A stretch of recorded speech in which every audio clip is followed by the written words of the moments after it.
Assalamualaikum warahmatullahi wabarakatuh. Seluruh bangsa dan setanah air, jumpa lagi di channel Jagat Lub itu. Semoga dalam keadaan sehat tak kurang satu apa rahmah barokah salam Allah curahkan untuk kita semuanya. Direktur BNPT Brigjen Nur Wahid dalam dialog kebangsaan di Pondok Pesantren Rodotul Al-Fatihah Pleret, pengasuh Gus Fuad Pleret menyampaikan beberapa hal terkait dengan kesetaraan hidup dalam berbangsa dan bernegara, berpedoman Pancasila, tidak boleh mempunyai sumbu-sumbu pendek, intoleran, terorisme, radikalis, dan lain sebagainya.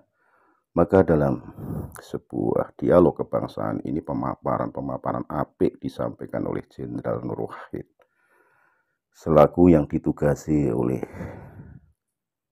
Polri, tentunya harus bisa merangkul, meramu masyarakat yang ternyata plural dan banyak sekali dengan perbedaan-perbedaan ini.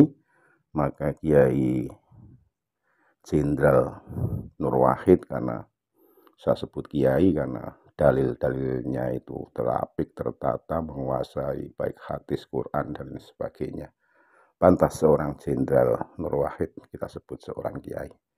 Lebih jelasnya mari kita simak bagaimana penuturan Direktur BNPT Brigjen Nur Wahid lewat video berikut ini. Sekali lagi mohon maaf yang kasih Kabupaten Nusantara milik kita. Assalamualaikum warahmatullahi wabarakatuh. Radikalisme bahkan menuju terorisme yang mengatasnamakan agama. Bukan berjuang untuk agama, tapi menunggangi agama untuk kepentingan politiknya dia.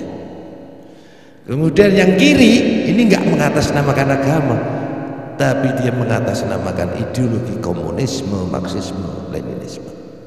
Sementara yang lainnya, ekstrim lainnya, ini yang mengatasnamakan liberalisme, kapitalisme, sekularisme maupun separatisme. Apakah ekstrim kanan, kiri lainnya tadi ada baiknya? Ada mudorohnya, ada. Karena Allah sendiri selalu menciptakan sesuatu yang manfaat, pasti juga ada mudharahnya. Nah, Pancasila sebagai ideologi nasionalis moderat ini diramu merupakan perpaduan dari kebaikan ekstrim kanan, ekstrim kiri maupun ekstrim lainnya. Jadi Pancasila itu memang ideologi bangsa pemersatu bangsa, ideologi negara pemersatu bangsa ini yang memang bukan agama dan tidak untuk menggantikan agama. Tetapi ini adalah konsensus bersama, konsensus nasional oleh para founding father bangsa Nusantara saat itu.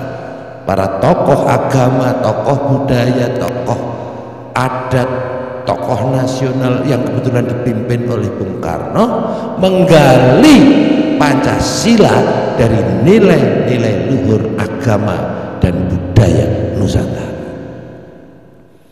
Nah, kelompok-kelompok ekstrim tadi, kanan kiri lainnya tadi selalu mendikotomi, membenturkan. Kalau yang kanan membenturkan antara agama dan kebangsaan atau Pancasila, yang kiri selalu membenturkan antara Pancasila dan komunisme, marxisme, leninisme. Yang lain yang membenturkan Pancasila dengan sekularisme, kapitalisme, separatisme, dan lain sebagainya. Padahal kesemuanya sudah diramu di sini. Yang agama diformat atau disimbolkan dengan Qul huwallahu ahad, ketuhanan yang maha esa. Yang komunis, marxisme, sila kelima, keadilan sosial bagi seluruh rakyat Indonesia. Yang lainnya di situ ada kebebasan dan lain sebagainya, demokrasi dan lain sebagainya, disimbolkan dengan wa amruhum syura bainahum, kerakyatan yang dipimpin oleh hikmah, kebijaksanaan dalam permusyawaratan perwakilan. Atau bagaimana memanusiakan manusia yang lain, yaitu kemanusiaan yang adil. Nah, yang nasionalisme ini juga nggak boleh dibiarkan. Kalau nasionalisme dibiarkan tanpa dibatasi oleh moderasi, maka menjadi nasionalisme yang fasis, kayak apa itu Hitler dan lain itu nasionalisme kebablasan. Maka nasionalisme modern yaitu Pancasila. Jadi luar biasa founding father bangsa. Dan teman-teman, Pancasila ini tidak sekedar pilar tadi ya, ini konsensus nasional ya, ini konsensus nasional yang ini harus dijaga betul-betul. Ini yang mampu mempersatukan heterogenitas dan pluralitas bangsa Indonesia. Saya ini kan lama di Densus dan sekarang di BNPT sebagai Direktur Pencegahan, kemudian Direktur Deradikalisasi Badan Nasional Penanggulangan Terorisme Indonesia. Kami ini kan sedang berkunjung ke negara-negara konflik untuk belajar, untuk mengamati. Dan di setiap saya berkunjung di negara-negara konflik tadi sering ketemu dengan para pengamat teroris, pengamat politik, pengamat intelijen. Dan mereka semua bertanya kepada saya, negaramu kok belum konflik? Ini sapa budayawan saudara kita yang sebelah sini asu tau. Ini membahasakan dulu ya, bukan saya. Tapi saya nggak boleh marah. Kenapa? Kita memaklumi.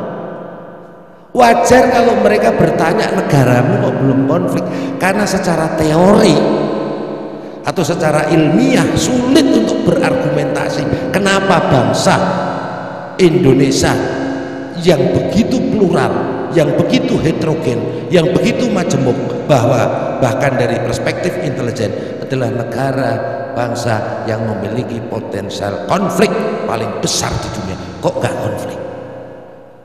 Bingung mereka. Maka saat itu saya jawab, bangsaku, negaraku tidak akan konflik sampai kiamat. Kenapa? Karena negara kami, negara Indonesia itu sepotong tanah dari surga dijaga oleh wali-wali Allah. Saya bilang itu. Anda semua bisa tepuk tangan.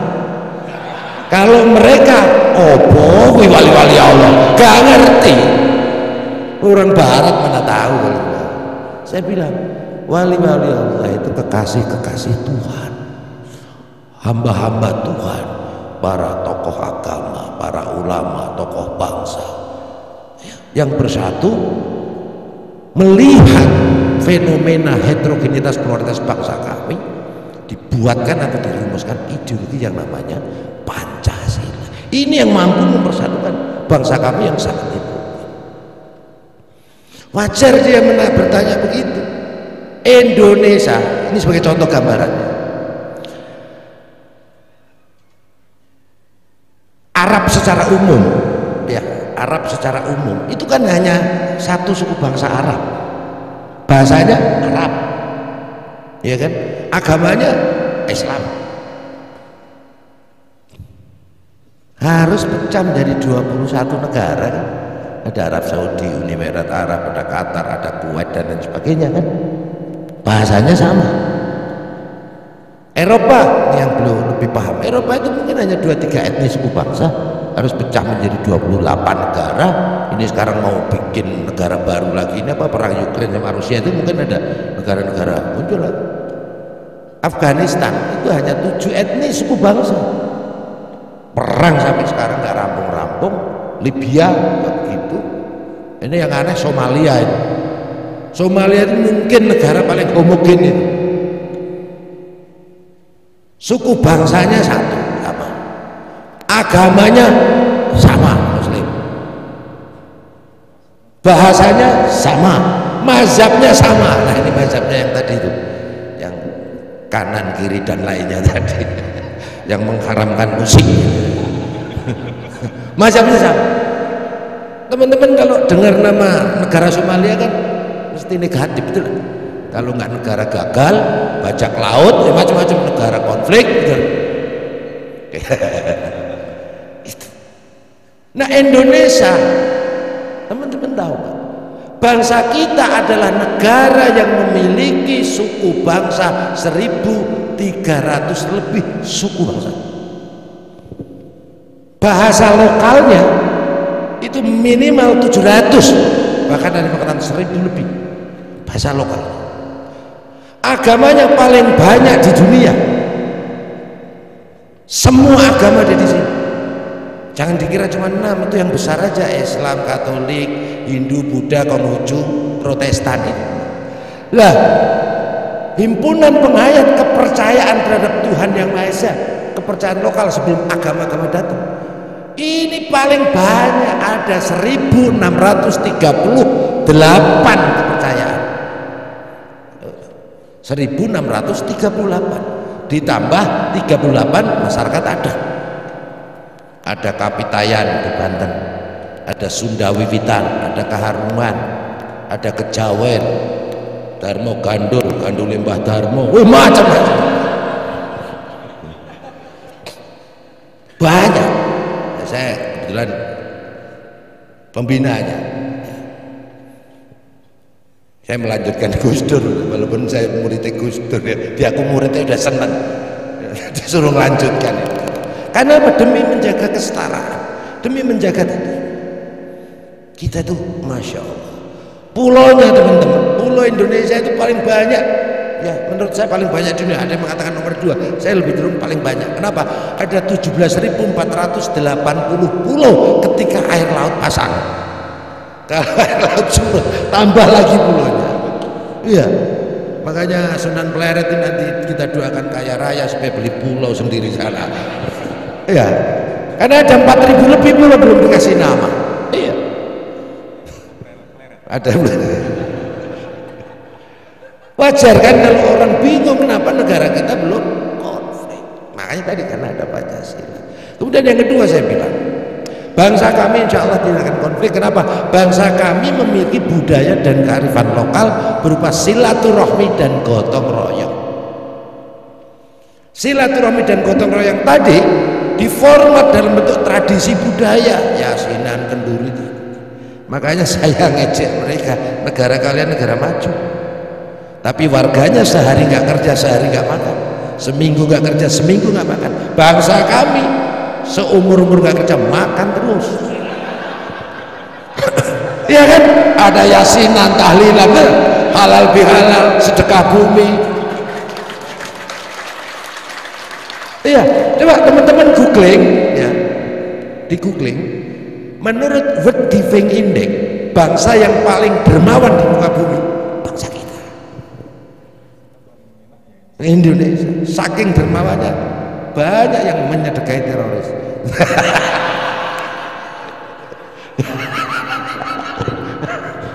Ya, iya, yang kelompok-kelompok radikal itu kan paling pandai buat proposal. Proposalnya untuk apa, pengajian atau apalah. Nah, itu yang pengusaha-pengusaha dengan dana CSR-nya nggak ngerti tentang mereka akhirnya gitu. Nah, sementara yang aswaja, yang moderat, yang ini, saya malas bikin proposal.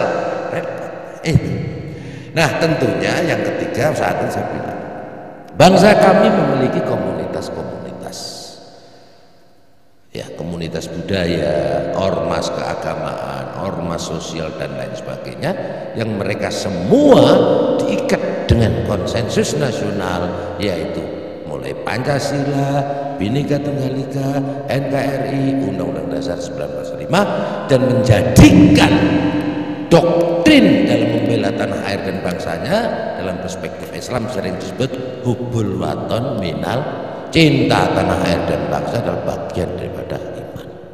Nah,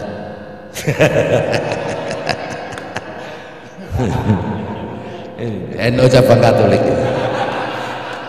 Nah, jadi teman-teman, disitulah kita pentingnya moderasi, moderat, wasatiyah. Kalau sudah moderat, maka ada 5T supaya kita menjadi bangsa yang moderat, supaya kita tetap bersatu, tidak konflik. T yang pertama adalah taat terhadap komitmen kebangsaan, konsensus nasional. Dah pegang teguh. Barang siapa melawan Pancasila, maka sejatinya sedang melawan agama. Barang siapa melawan NKRI, maka sejatinya sedang melawan konsensus atau perjanjian suci. Kalau dia melawan perjanjian suci, sejatinya dia sedang bukhot. Takbir.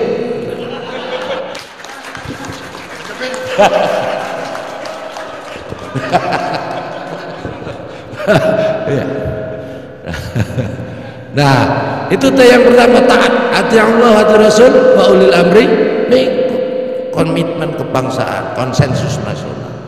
Yang kedua, yang kedua, maka kita harus tasamuh. Tasamuh ya, toleran, toleran. Tapi kata Buya Sakur, ya kita jangan toleran.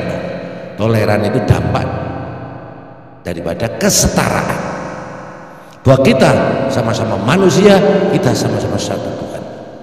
Fa idza sawaituhu wa nafahtu fihim min ruhi faqa'u lahu sajidin. Nah, ini keluar ayatnya langsung.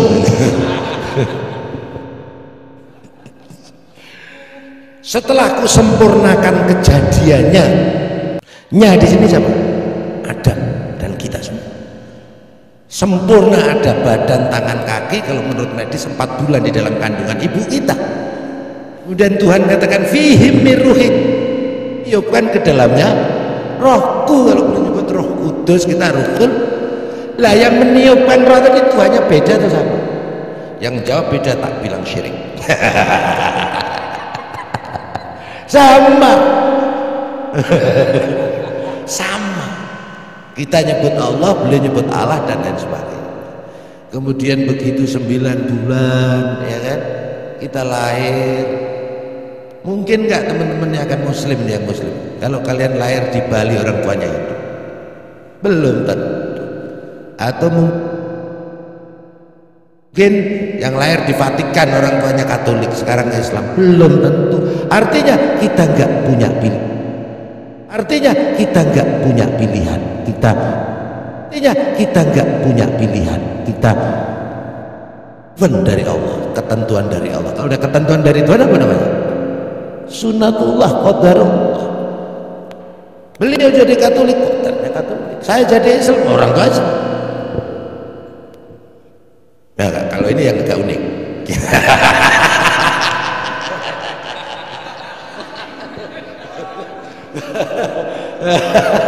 Nah, beliau juga.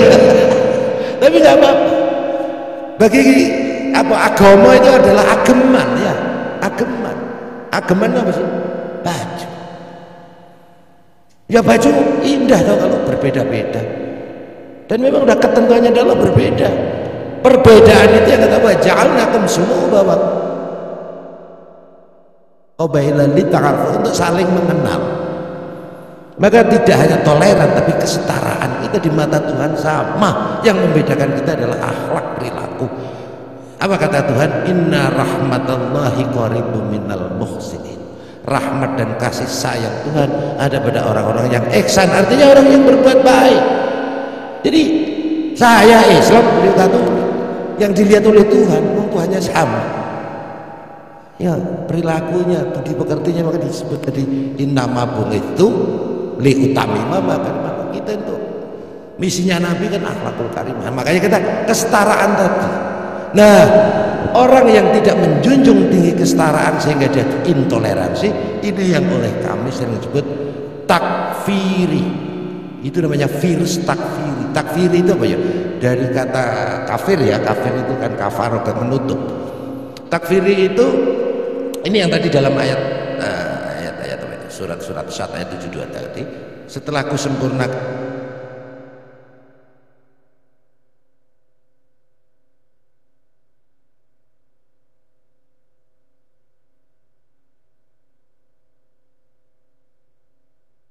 kan kejadiannya, kemudian fihim mirruhi faqa'u lahu sajidin, kemudian seluruh makhluk, iblis dan malaikat sujud pada Adam manusia ini.